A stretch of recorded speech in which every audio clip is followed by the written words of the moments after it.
Ma mère m'a fait apprendre à lire et à écrire en français, en anglais et en allemand à 4 ans et demi.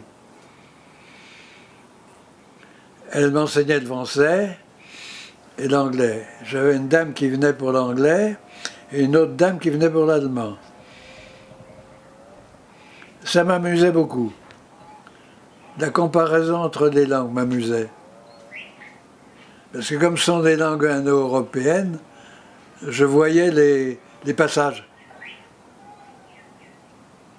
Et comme ma mère était incapable de m'expliquer les passages, je gardais ça pour moi. C'était une petite connaissance que j'accumulais qui m'amusait beaucoup.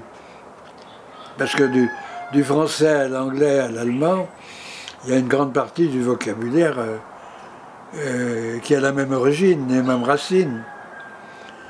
Plus, en anglais, il y a 50% des mots anglais qui sont en réalité des mots français transformés, du fait de la conquête par les Normands. Toute l'administration anglaise fonctionnait sur un vocabulaire français.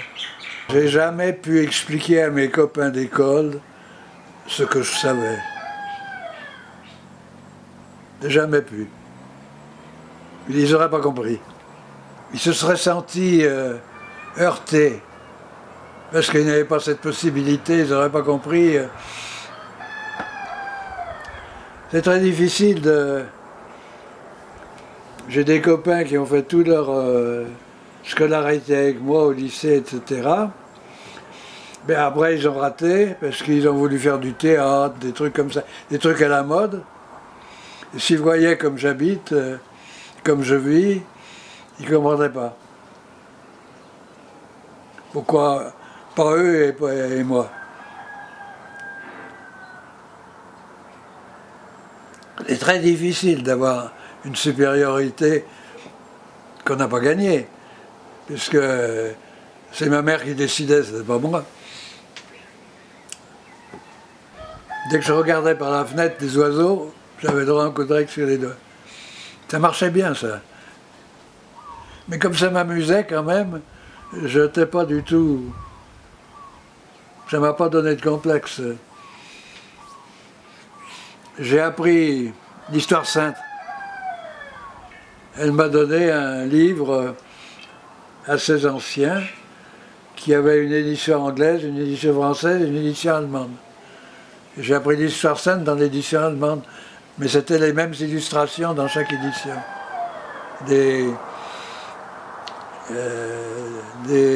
Comment on appelle ça?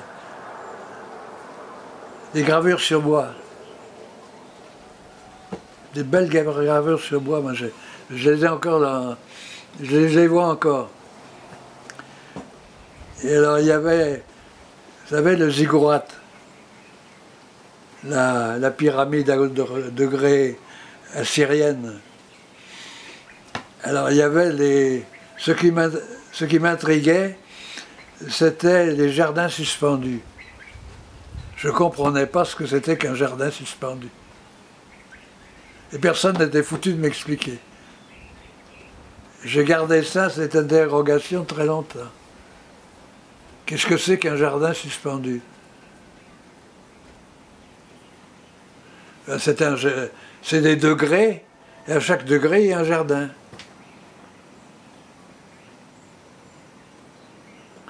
Mais j'ai mis longtemps à le savoir.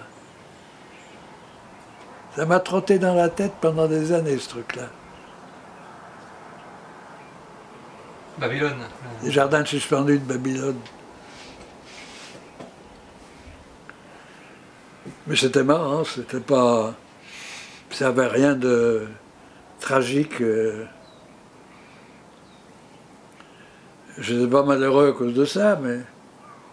Mon père avait beaucoup de livres d'archéologie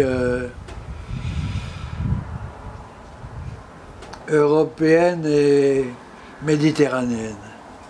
J'ai beaucoup lu ça quand j'étais gosse. Ma mère, avant de se marier, avait été à Paris suivre un cours à l'école du Louvre. Elle est très forte sur les écoles de peintres, etc.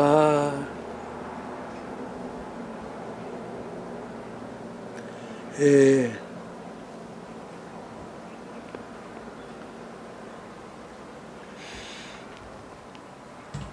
ma mère m'a mis à l'école à un moment, à l'école publique.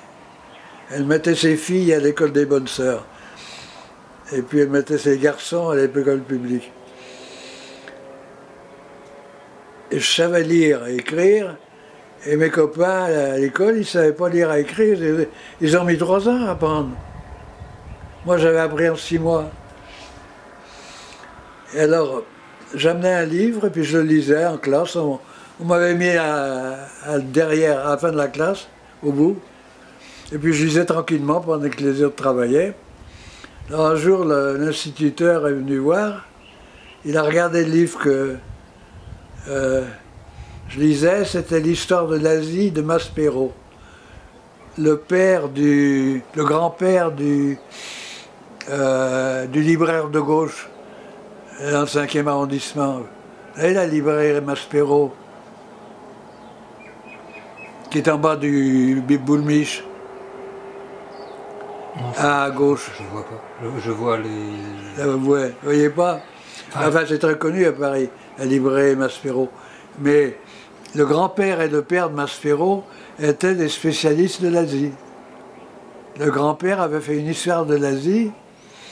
Alors, quand l'instituteur est venu et regarder, il a levé les yeux au ciel et puis il est reparti. Il n'a rien dit. Mais j'étais en train de lire l'histoire des royaumes qui se sont succédés le long des fleuves Oxus. Bon, ça c'est les royaumes d'Afghanistan de l'époque. Et le fleuve Oxus existe toujours.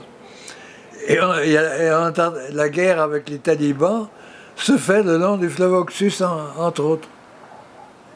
C'est-à-dire que la situation n'a pas bougé sur 4000 ans.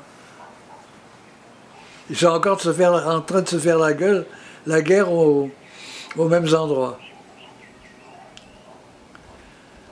Ben, ça me permet de mieux comprendre les événements actuels.